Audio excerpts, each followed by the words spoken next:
A group of farmers in Malindi are reaping good returns from farming butterflies in the Arabuko Sokoke forest area of the Kenyan Coast. The farmers whose land neighbours the endangered forest say the insects have indeed become the flying gold of that particular region. Peter Wakaba with more on that.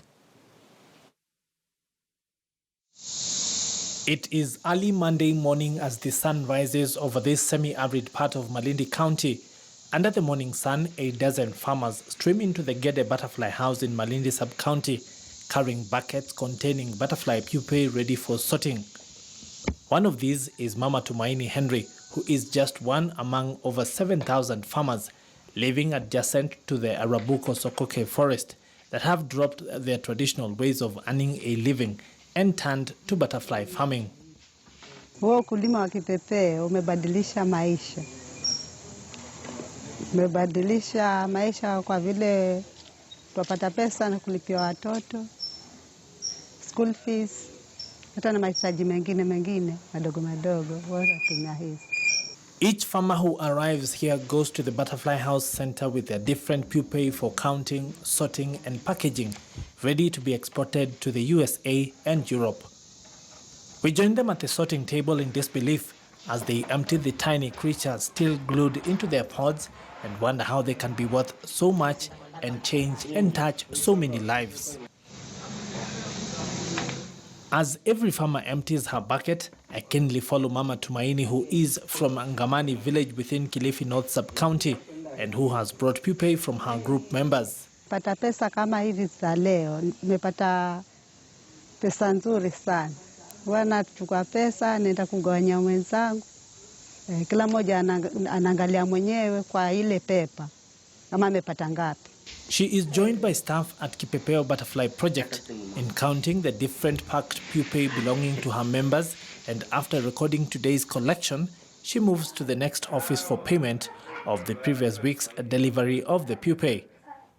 To our surprise, Mama Tumaini receives about 50,000 shillings from the Kipepeo accountant that leaves her almost shaking in disbelief. We watch as she struggles to count the money, which is in 100 and 200 shilling denominations, with a smile. Even though the money belongs to 17 group members, the excitement reveals her satisfaction in getting the reward of hard work for breeding butterfly pupae. The members say they use the income generated from the sale of butterfly pupae to pay for school fees and meet other basic needs. Umebadilisha maisha kwa vile tupata pesa na kulipia watoto, school fees, hata na mahitaji mengine madogo wala tumia hizi. Worldwide, there are over 21,000 diverse species of butterfly, with Africa having about 3,800. Experts say that Kenya has 871 species, with 263 being found in the Arabuko Sokoke forest. 70 of these are of commercial value. The most expensive species go at some 70 shillings, with the lowest going at 25 shillings per pupae. Siri yake ni kujua aina ya vipepeo. Maana kuna vipepeo vingine bei yake iko chini na kuna vipepeo vingine bei yake iko juu. Sasa siri ni vile ukijua zile aina unaweza kufaidika zaidi kuliko wengine.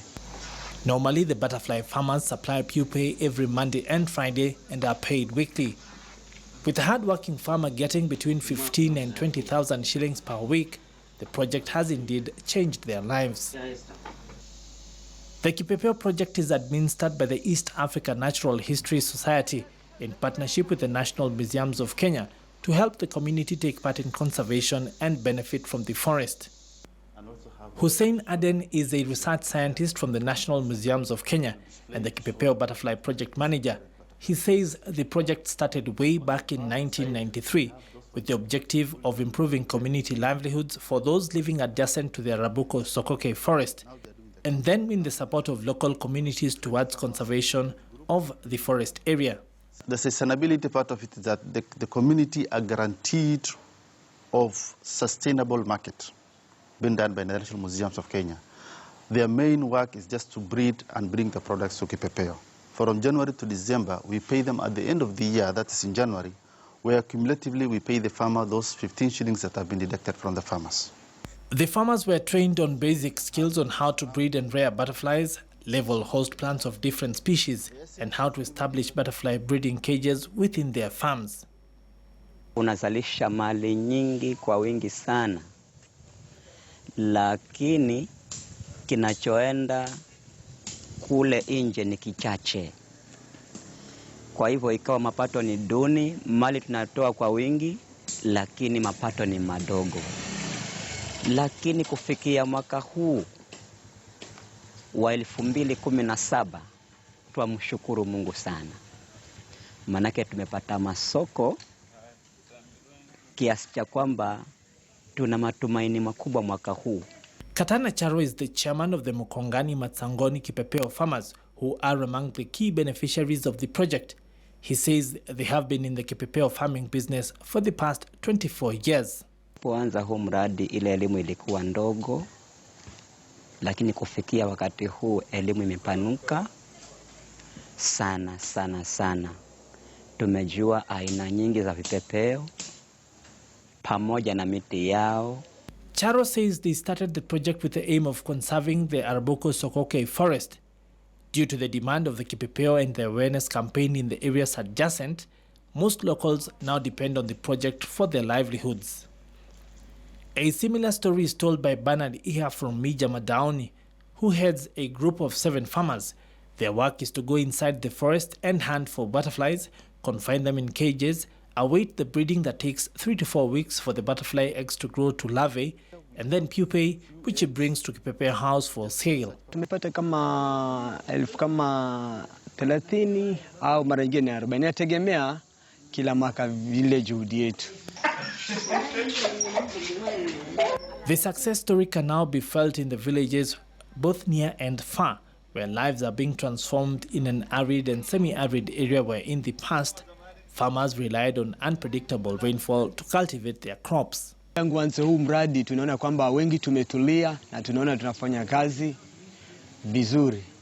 Tukiangalia hata watoto kusoma, pia watoto wanaendelea kusoma, na hata mambo mengine sisi tumeanza nasi tunaendelea kama wengine. The Kipepeo House project now also exhibits live butterflies targeting conservation tourism in the region, where both local and international tourists pay small fees to walk around and see different species of butterflies. This is helping cushion the project from intense international competition in the market from high production countries like the Philippines, Ecuador, and Costa Rica. Peter Wakaba, KTN News.